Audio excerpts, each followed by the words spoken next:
Right, so my talk is Are All BSDs Created Equally? A survey of BSD kernel vulnerabilities. So who am I? My name is Ilya van Sprundel. I work at IOActive. I'm the director of penetration testing. I do pen test, code review, and I break stuff for fun and profit, basically. And then it's somebody else's job to go and fix it. So my outline is sort of really easy.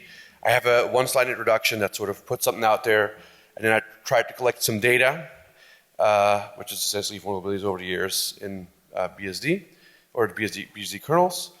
And then sort of lacking more than what I want, I sort of do this sort of test by audit, and then basically I sort of run through some common attack surface and some issues I found, and then I sort of lay out some results and draw a couple of conclusions. So what's this talk about? Right, BSD kernel vulnerabilities, a comparison between different BSD flavors. The audience, I think, should be pretty self-explanatory, right? If you're a low-level security guy, or you're a Unix or BSD geek, or if you're a Linux guy, you might enjoy it too. Or people generally curious about, low-level OS internals, I think they might enjoy this. As far as knowledge goes, I do expect that you have some basic understanding of the BSD kernel. Doesn't have to be too deep, but just general concepts would be nice. Before I want to continue, this is not just, I didn't just create this out of the thin air. There was work by others that I've sort of relied upon and that came before me. And I'm sure I forgot some, because you always do. If you feel like you should be on the list and you're not, I'm the only guy at fault here. But all of these guys have basically had contributions at some level in sort of the offensive BSD kernel stuff. So this is my entire intro. It's basically a small rant by Theodorat from about 12 years ago, where he gave some Forbes magazine interview about the Linux guys and how they suck. And he follows up with some post online, and he goes, if the Linux people actually cared about code quality as we do, they wouldn't have had as many, local kernel holes in the last years. And it goes, how many has it been? Like 20 so far, right? That's the entire slide. And now that thing is 12 years old, but somehow that's been stuck in my head. I've never gotten it out. And I've been like, is that really true? Like, can you back that up? And so I went looking for some data. And sure enough, most of these things have CVs, and there's a website that collects them all. And you basically go there and say, please show me all Linux vulnerabilities, and it gives you this beautiful grid, and it says, these are all the bugs per year, types of bugs, all that type of stuff. And so if you look at this thing, you sort of see, from 99 till 2007, and this grid is actually slightly older. This is from about 3 weeks ago. The numbers for 2017 aren't quite right. It says 346 there, but it's really today. It's 353. That's the number of Linux kernel vulnerabilities this year, right? But if you start looking at the top, 99 till about 2003, the numbers were pretty mild, right? It was like, 5 or anywhere between 5 and 20-ish, right? So that, and then sort of as of 2004, it kind of sort of, we get sort of hockey stick that goes on, right? So the numbers basically get worse and worse and worse.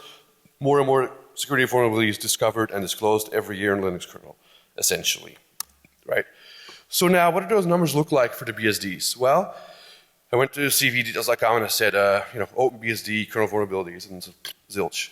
It says NetBSD kernel vulnerabilities, nothing. FreeBSD kernel vulnerabilities, 0. Well, I know that's not true. I've had reported some before. They should have at least shown up. But I do know they publish their own advisories. And I guess to get into OpenBSD, it's an errata. And it's essentially the same thing, except it's much shittier to get data out of. So I spent like an evening writing some a web crawler and some shitty procode that parses HTML, and then fuck around in Excel to get the numbers lined up.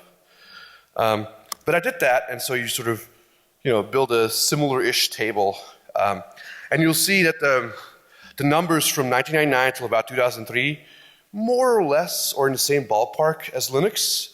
And then, Linux after 2003 kind of, goes like this. But then all the BSDs kind of sort of stay the same. I mean, it more or less line up, goes down a bit. It's usually anywhere between 0 and like 20 or something. And that hasn't changed. So if you look at numbers even for this year, they're more or less in line. So looking at these numbers, Theo was right. The Linux guys are doing a lot worse than the BSD guys, right? A very astute observation. And when he said 20 in 2005, that was, a very conservative view. If you look at the table here, it's 133, not 20. So, he was off, but his sort of the impression he wanted to give seems to sound right. But then I wonder, well, if we see this kind of hockey stick in Linux numbers, why don't we see them in the BSD numbers, right? Is it really true? Is it code quality? Is that what it is? And so I want to sort of, in my presentation, I wanted to basically figure out, okay, are these numbers on equal footing? Are the Linux guys doing something different, or is everything else the same, and it's all about code quality? And so when I was thinking about this, I said, well, there's this many eyeballs thing, right? And I know, because it's many eyeballs thing is mostly like this sort of, it's not really true, and of course not all bugs are shallow. No matter how many people you have looking at code, some bugs are just ridiculously hard to find. But the general idea behind the many eyeballs thing I do like, and so I'm thinking, is there some truth to it? Because surely there are more eyes looking at the Linux kernel code than there are at OpenBSD, just by sheer number, right? And so I want to figure out if that has remotely anything to do with this. Okay, so first of all, I sort of looked around and sort of, has anybody else done this before, right? Because the way you would do this is you go and look for vulnerabilities in these things and see what the numbers are. And it turns out somebody did that 15 years ago. It's a very, very nice Australian guy named Silvio. And he did a Black Hat presentation about this. And I vaguely remember this, and I looked up the slides, and I'm like, oh, this is, you get this nostalgia, you look at this again, and you're like, oh, these slides are so fucking awesome. And then you start looking at them, and then sort of get to the last 3 or 4 conclusion slides, and Silvio basically goes, well, there's really not that much of a quality difference between the BSDs and the Linux in terms of security. Now, that was over a decade ago, it was 15 years ago, so have things changed, right? His conclusions are 3 years before Theo's rant, so things may have changed in those 15 years, right? The time spent in the slides compared between BSD and Linux is like he spent like a week on all the BSDs combined and then like 3 months on Linux, right? So even like there, that's apples and oranges, right? And then the last one is sort of the, Silvio basically put out this, okay, I'm going to go look for trivial integer overflows and some info leaks, and so that's kind of it, right? And so what I want to do is I was like, I don't want to limit myself to just those two. I want to be a little bit wider and see if I can find some other stuff as well and how easy those things are to find. So I sort of set out and said, okay, I'll go do the same thing Silvio did, just 15 years later. So I spend April, May, June, and a little bit of July auditing BSD source code. And when I set out to do this, I was like, okay, well, where do I think the bugs are? Where would they be, right? What's the interesting attack surface, right? And so you come up with this sort of short list of, where I think they are, right? Number one, I mean, it's stuff where a user can talk to it, essentially, right? So number one is system calls, right? Users are going to have to talk to kernel, and they're going to have to do it through system calls, right? Number two is obviously your TCP/IP stack, right? If you're network connected, someone's going to be sending you packets at some point, so that's attack surface.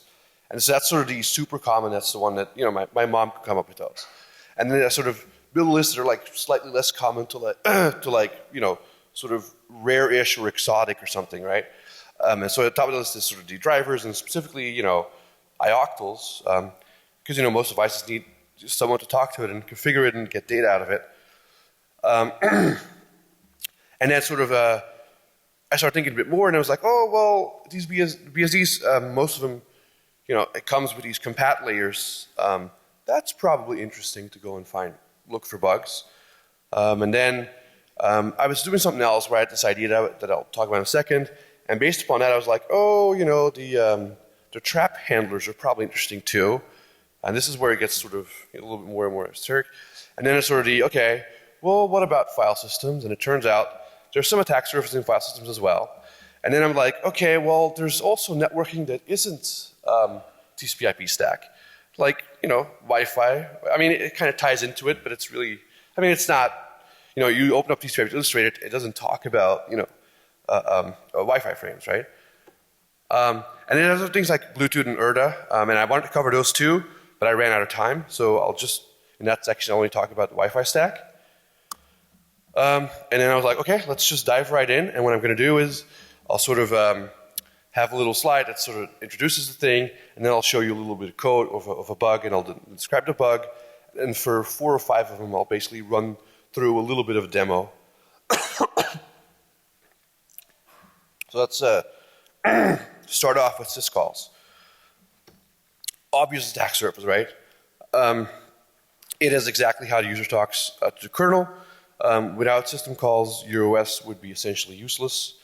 Since the BSDs have evolved since the 70s, they no longer have 40 or 50 system calls. They number in the hundreds, and they do all sorts of funky stuff and performance improvements. And these, I mean, essentially these are things like open a file, read a file, create a network connection, read something from a network connection, close a file, send a message, get my UID. That's the kind of stuff it does, right? And so FreeBSD is at the top of the list. They have like 550-ish. And then NetBSD is slightly below it with 480. And then at the bottom is like OpenBSD. They only have 330 system calls. And functionality-wise, you might say, okay, well, you want to have more rather than less because that have more functionality. And while that may be true, from a security perspective, the less system calls, the better, right? Because less system calls means less attack surface, means more security, right? So just looking at these numbers, you go like, oh, go OpenBSD, right? And then one of my assumptions is basically that, well, given that they're such obvious attack surface and they're so well tested and they're constantly used by apps, this is probably less likely to contain security bugs, right? And so let me show some code. So that's a system call. This one basically drops a syslog message, right? And it takes a buffer and it takes a length and it takes your buffer and your length and it passes it on to this function called doSendSyslog. And doSendSyslog basically takes the length field and then basically puts it in an IO structure, and then from there it sort of takes out the length field again, and then passes that along to the kernel malloc function. Now the kernel malloc function is sort of historically in BSDs it was very special. The FreeBSD and NetBSD have sort of evolved away from that, but OpenBSD still has the original model where malloc basically goes and says if your length is too big, you're doing something really horrible, and instead of just hanging your system, I'm going to crap out. And basically panic, and then it looks like this. Your system is essentially dead after you do this. And so essentially this is it's an unbound malloc in OpenBSD that triggers a kernel panic, and it's easily triggerable through the SendSyslog system call. And let me see if I can. Man, I really can't see that.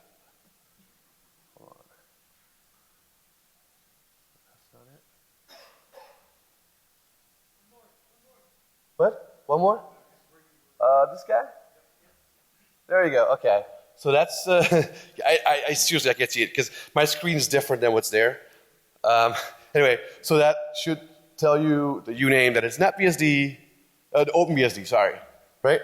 Yes. Yes. And I precompiled the syslog binary, and I will be throwing the source code for that out after my talk. I just don't know where yet. But if you want to figure out where it is, shoot me an email and I'll tell you. So if we run this thing, boom, there you go. Right there, that's a kernel panic. The box is dead. Awesome, thank you.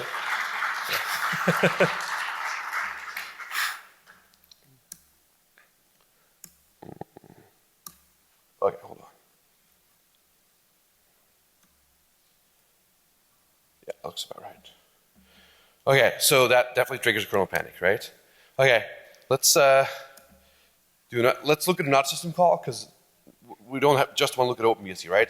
So there's a system called KLD stat, which is in FreeBSD, and basically you call a system call and you say, hey, give me a list of loaded drivers, or for that particular driver, tell me everything you know about it. And sort of this system call goes back and says, here's what I got. And the way that works is it calls this thing called copyin, which takes the data from the user, and then calls current KLD stat, and it basically collects a bunch of data and puts it in the structure called a stat structure. And I don't have the function for KLD stat in here because I didn't want to like pollute the slide. But essentially what this function does is it fills out two strings that can be about 1,000 bytes long, and it sort of copies a null terminated string into it, but then everything else after no byte is never initialized. So you basically end up with about a half a page worth of info leak stuff. It's just data that's on the stack, never initialized, right? This is in FreeBSD 11 is when I looked at it, went back and saw that this bug has been around for more or less about a decade. So let me see if I can demo that too. Damn it. Oh yeah, this works better.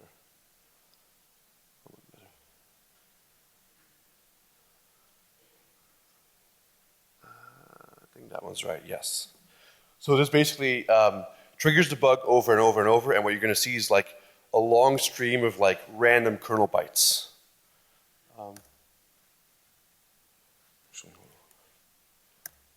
Boom, there you go. All that stuff that's all, you're leaking and you're leaking and you're leaking. Yeah, there's some weird bug where sometimes it hangs, but it basically just keeps leaking and leaking and leaking and leaking. That's endless amounts of uninitialized kernel memory. I was thinking of doing a demo where I grabbed some stuff out of it, but I didn't, ran out of time.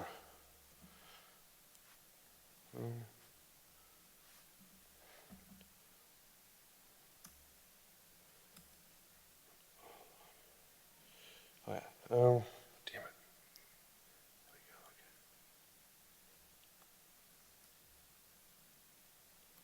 we go, okay. So now I've seen two of these bugs, and I have several more syscall bugs. I didn't want to spend all my time just demoing those things. But essentially, you know, the previous assumption where we go, oh, well, you know, these things are well tested, they've been around forever, it's highly unlikely to have bugs. Well, that's not really true. Turns out bugs do occur in system calls with some regularity, and particularly newly added system calls, right? That do sense syslucting has only been around for one version. The KLD one happens to have been around for a decade. There's a bunch of others like I have a bunch of other like FreeBSD ones like that show up. So the assumption isn't really true. Like if you just assume syscalls won't have bugs, well, it just isn't true. Okay, so let's move on to TCP stack, right? Hopefully, presumably, everybody knows what that is and what that means. It handles networks. The low-level stuff, IPv4 and 6, UDP and TCP, and the sequence numbers, and IPsec, and how it all ties together, and then how you route it back and forth to userland app and those kind of things.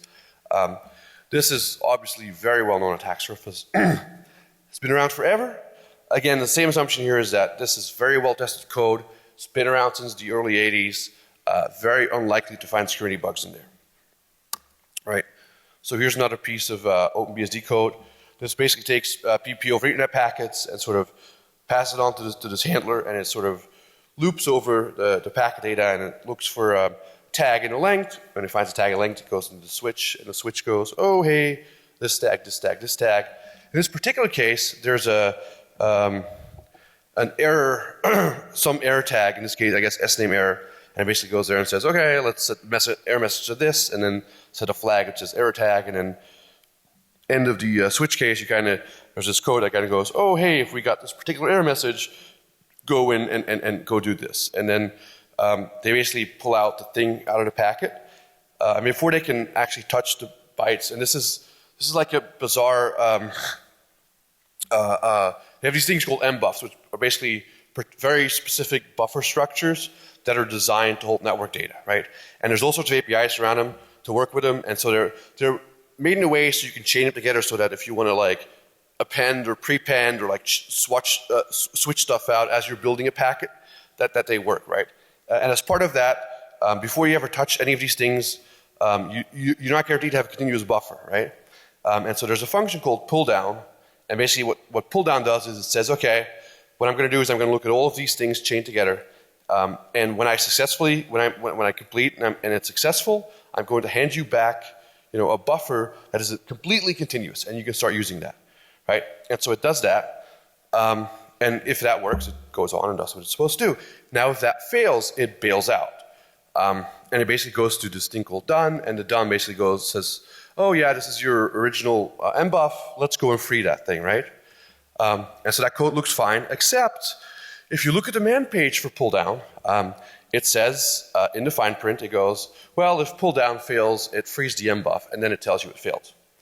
So what's happening here basically is if the pull down fails, the mbuff is freed, and then it goes and frees the mbuff again, right? So, a pretty trivial case of double free. This isn't. I found it in OpenSea 6.1. It turns out it's been there for a decade and change. And then one of the things I did is I tried to cross-reference, because they do have a fair amount of shared code, so I tried to cross-reference. And I looked at the NetBSD code base, and I saw that in February of this year, they discovered this bug independently, and they fixed it. But there was never an announcement made. It was silently fixed.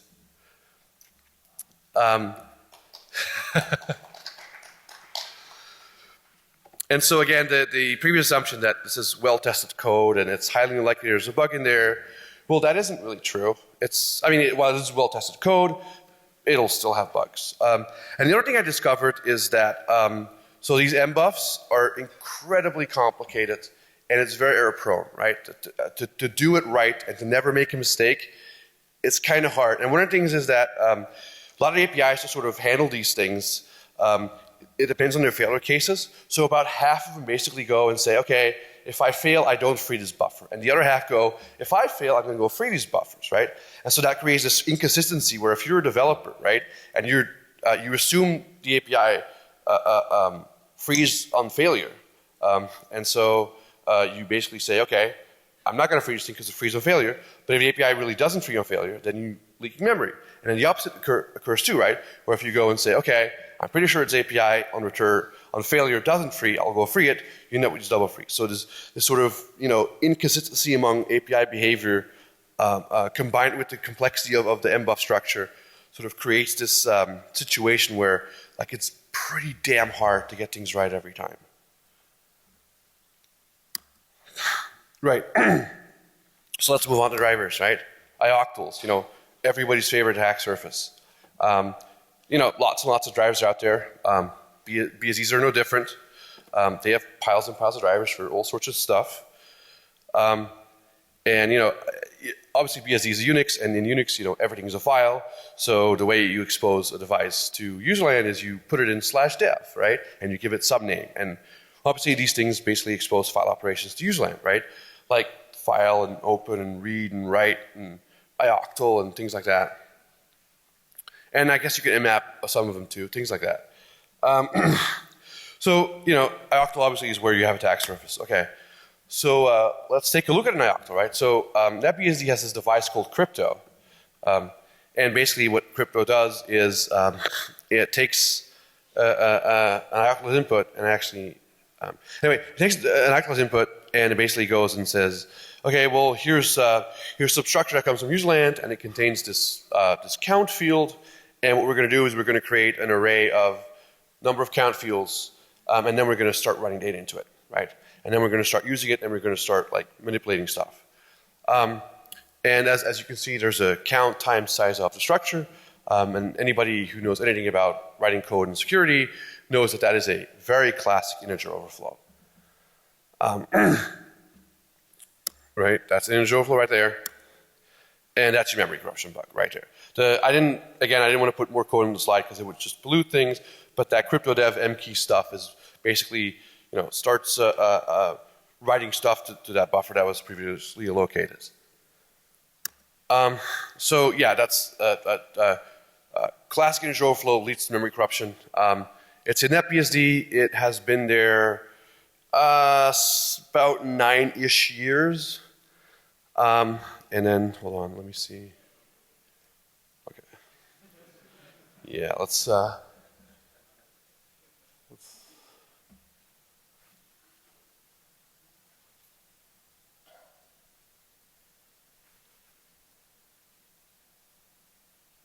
yeah. So this is basically, hopefully, fingers crossed, going to trigger the integer overflow and then cause memory corruption, and it'll basically trap into the debugger. There you go. Boom. It's done. It's gone. Memory corrupted. Rebooted.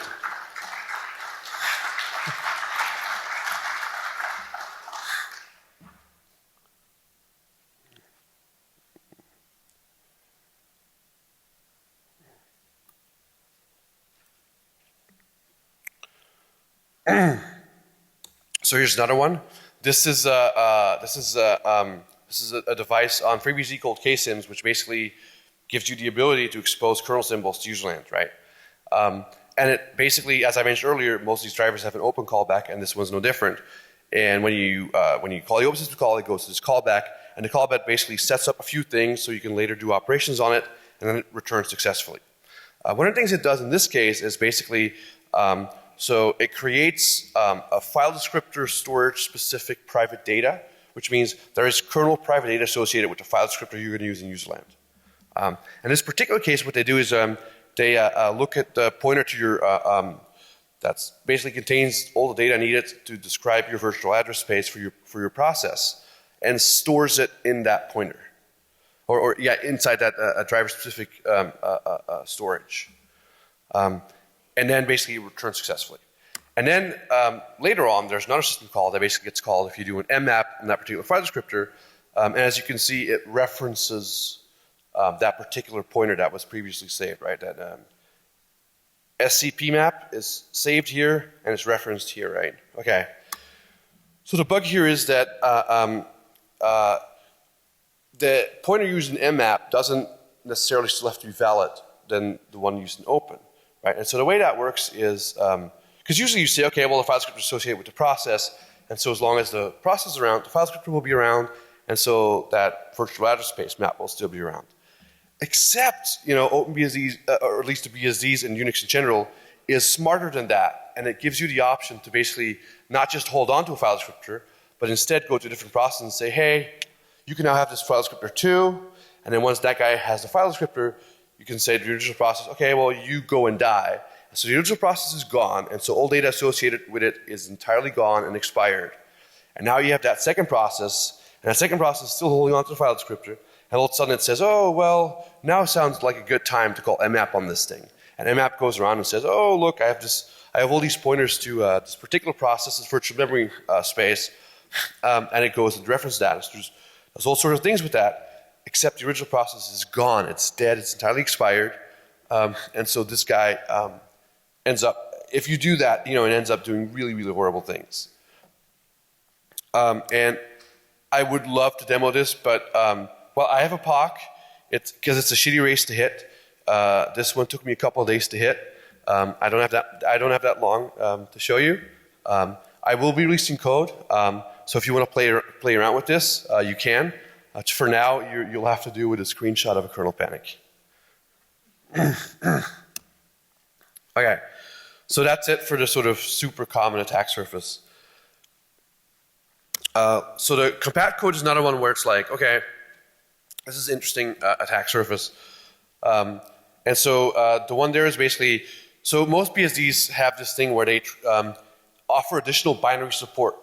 So for example, FreeBSD, NetBSD, and up until a couple of years ago, OpenBSD had support for Linux. What that means is you could have a Linux compiled binary, you would run it on FreeBSD, and it would just run. Not just, because you have to set up like an environment, but by and large, the binary would work. And it can do other things like, emulate a 32-bit environment of the 64-bit version of that BSD you have, and it can do like older versions of DOS, things like that. And the way that works is basically what they do is they emulate a whole bunch of system calls. They fake as the system call that you expect it to be, and then they sort of funnel it to the real system call, and then sort of parse the stuff back and forth. Compat layers are a great idea from a user functionality perspective. They are an absolutely terrible idea from a security perspective. And Theodorat, who's the leader of OpenBSD and a pretty damn good developer, had some really interesting insight about compat layers. And if anybody would know, it would be him.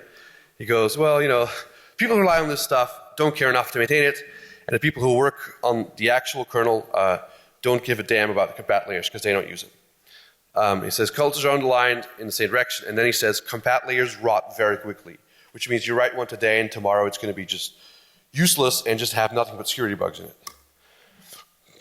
So here's the NetBSD.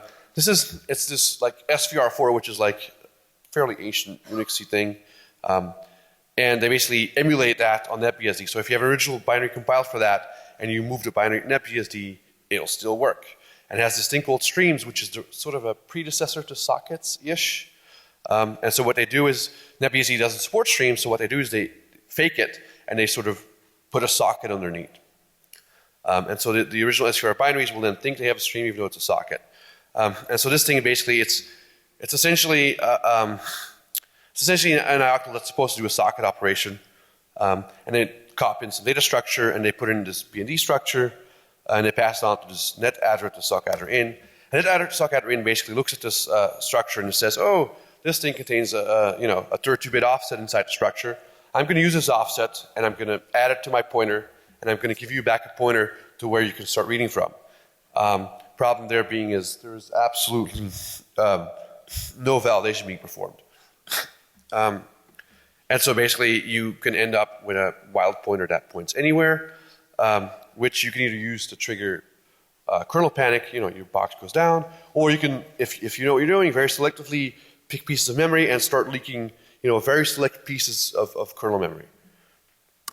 And then what's really beautiful is at the top of this file, someone said, well, we're going to pretend we have streams. We don't really. Oh, yeah, and by the way, this code's really gross. So yeah, this was found in NetBSD 7.1, but this thing's been around for 21 years. It's been there since NetBSD 1.2. It's been around for a very, very long time. And it gives you the ability to read arbitrary-ish kernel memory or cause kernel panic. And so I submitted this bug to the NetBSD guys, and they go, oh shit, yeah, this thing is a total piece of shit. And they go, we fixed a gazillion bugs in this SVR4 thing. We should have never enabled this by default. It is an absolute minefield.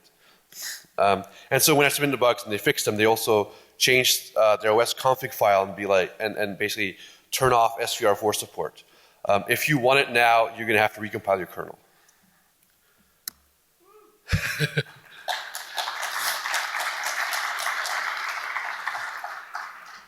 Okay, so another thing I was thinking, I was like, okay, we have these things called trap handlers, and this is where things get a little bit exotic.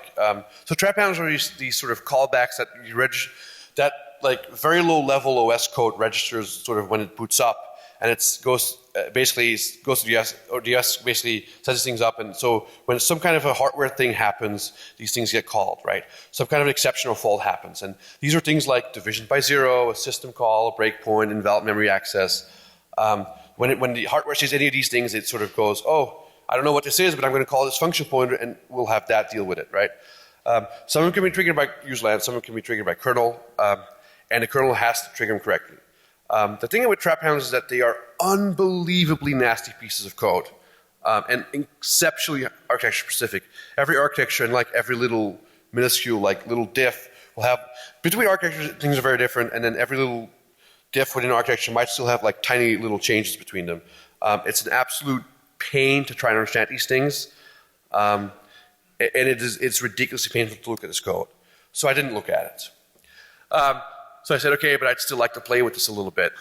Where do I go from here? And I was like, okay, well, what can I do to trigger exceptions and faults? Well, what if I just start executing random instructions? What happens? Surely that'll trigger a bunch of exceptions and traps, and then the US has to handle it. And then I have a slightly more bigger fuzzer. This is essentially it. This is a sort of a one-slide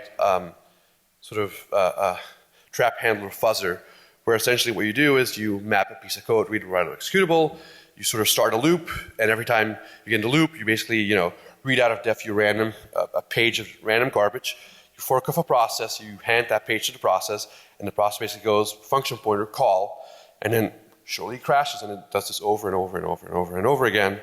And essentially, I did this on FreeBSD, and there's a extend trap that kind of blows up my face, and then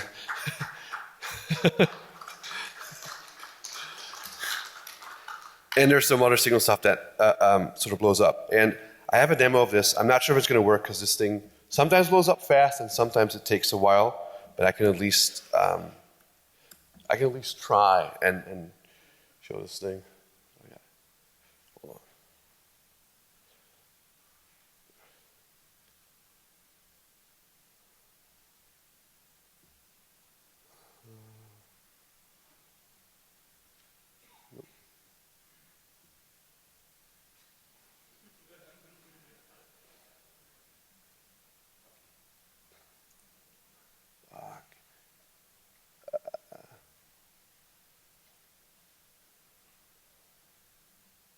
Oh man, this is so horrible.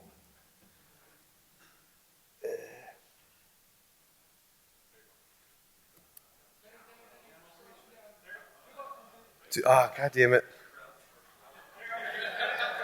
I got him. Okay, there we go. Awesome. Wow, look at that.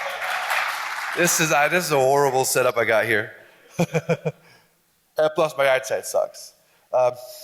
So this basically spawns off browser processes. I don't know if it'll.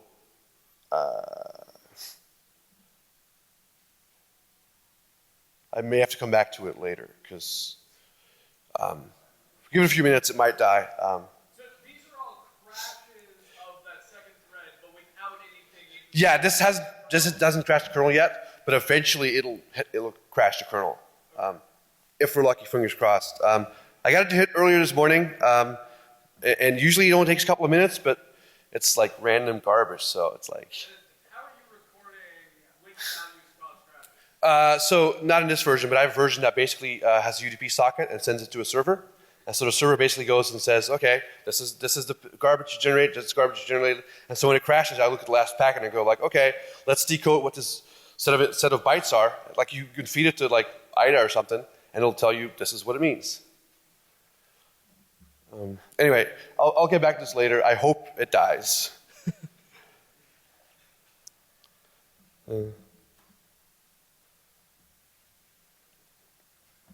But essentially, so yeah, there's a send trap that hit, and then there was another send signal trap that hit, which is this one. And so hopefully I can show this in a little while. So let's move on to file systems.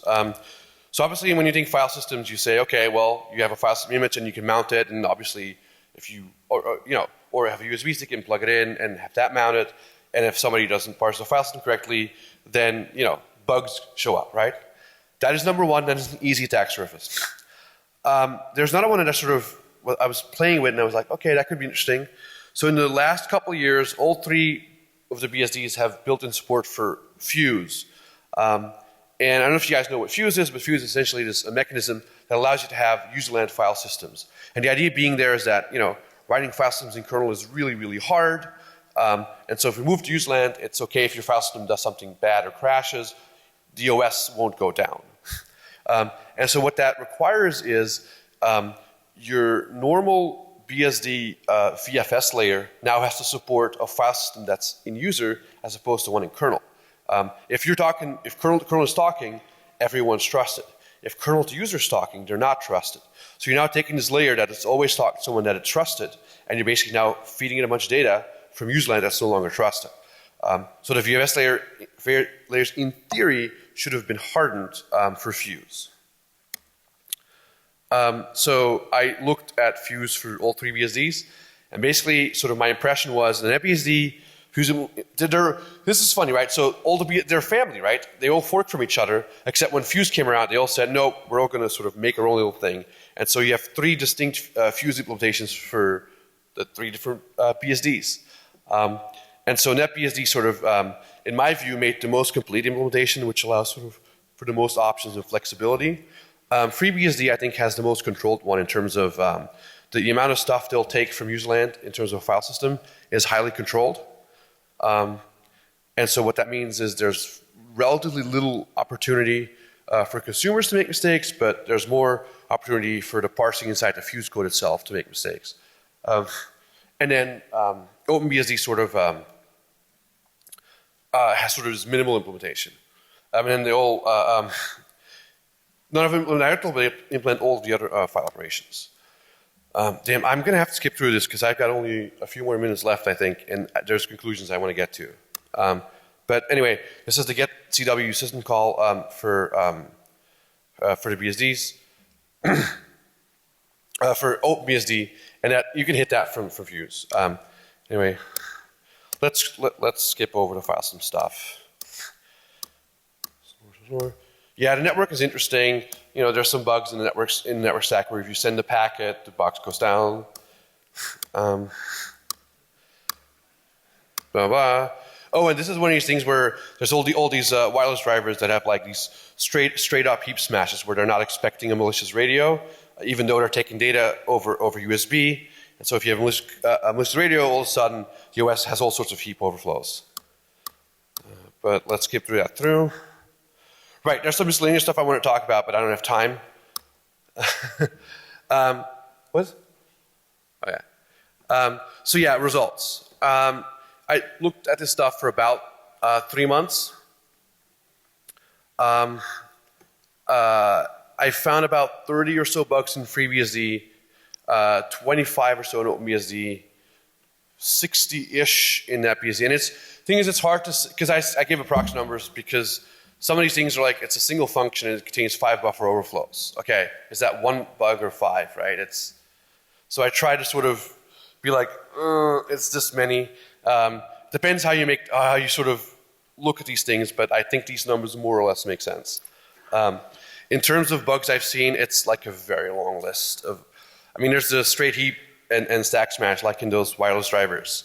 A couple of race conditions, expired pointers, double freeze, recursion bugs, integer issues, very, very interesting ref count issues. Obviously overflows, but also there was one NetBSD bug where they're like, okay, we'll take a ref count on this vnode, and then, okay, we're going to take the mount point out, and then we're going to drop the ref count, and now we're going to play with the mount point.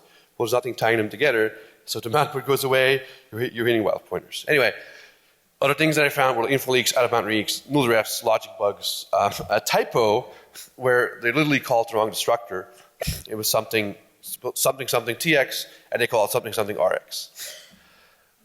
Division by zero bugs, kernel panics, and memory leaks.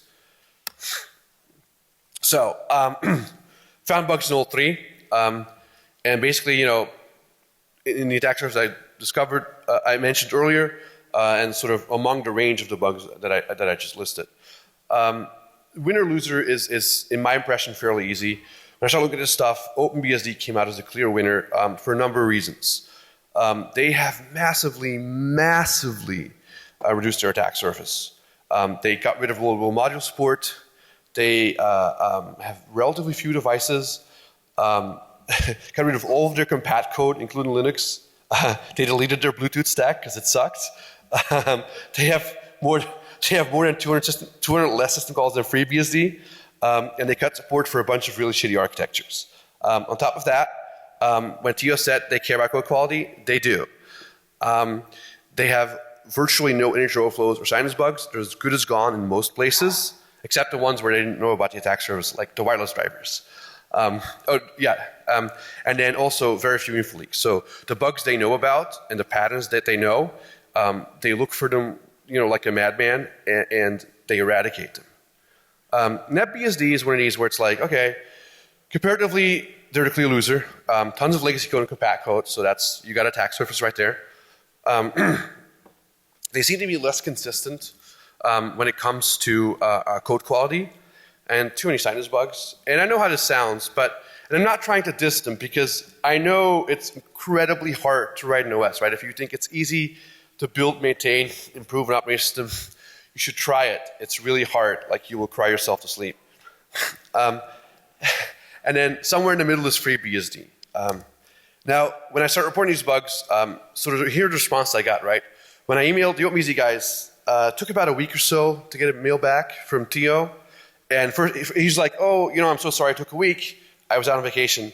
And then after that week, like bug fix started rolling out, the next couple of days. Everything got fixed within the 2-week period. FreeBSD guys responded as well in about a week or so, and then filed through the bugs. I don't know the exact status of the bugs. NetBSD, and this is where they really shined though. So I was kind of a lazy bastard, and I was sort of procrastinating, and I was like, I don't want to write up all these 60 bugs. So I only got them written up right before I got to Vegas. And so I sent him these bugs a couple of days ago, which is really unfair of me. And I was thinking like, how am I going to deal with this? I don't want to make him look bad. And then something happened that was ridiculous. They fixed all 60 bugs overnight.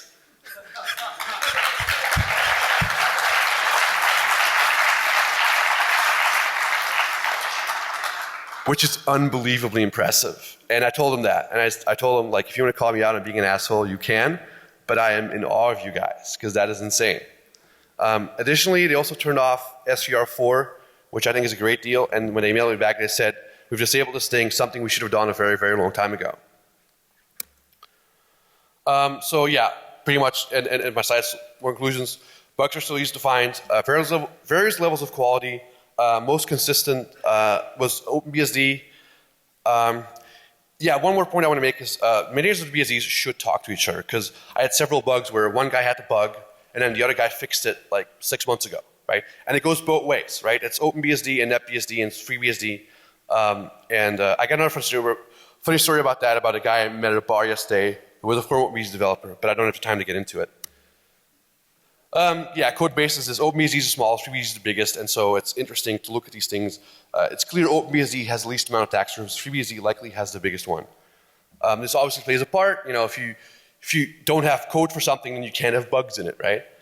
And there's a thing between accidental versus planned, right?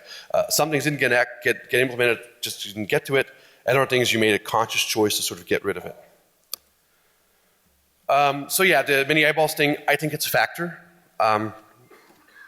Based on my results, I think it matters. I think code quality alone doesn't account for discrepancy. I think code quality has something to do, I think the many eyeballs thing has something to do with it. My view is that, say what you will about the guys looking at the Linux kernel, and you can say a lot about them, there are just simply so many more of them, and it shows in the numbers. And then this thing sort of the presentation got out before I did this thing, and so the internet saw this, and they, had some questions, and I pretty much out of time, but I want to, because somebody asked about Dragonfly BSD, and I did not look at Dragonfly BSD. I considered it. Maybe I should have. I just didn't. I ran out of time. And then some links, and then that's pretty much it. I think I'm out of time, right? Awesome.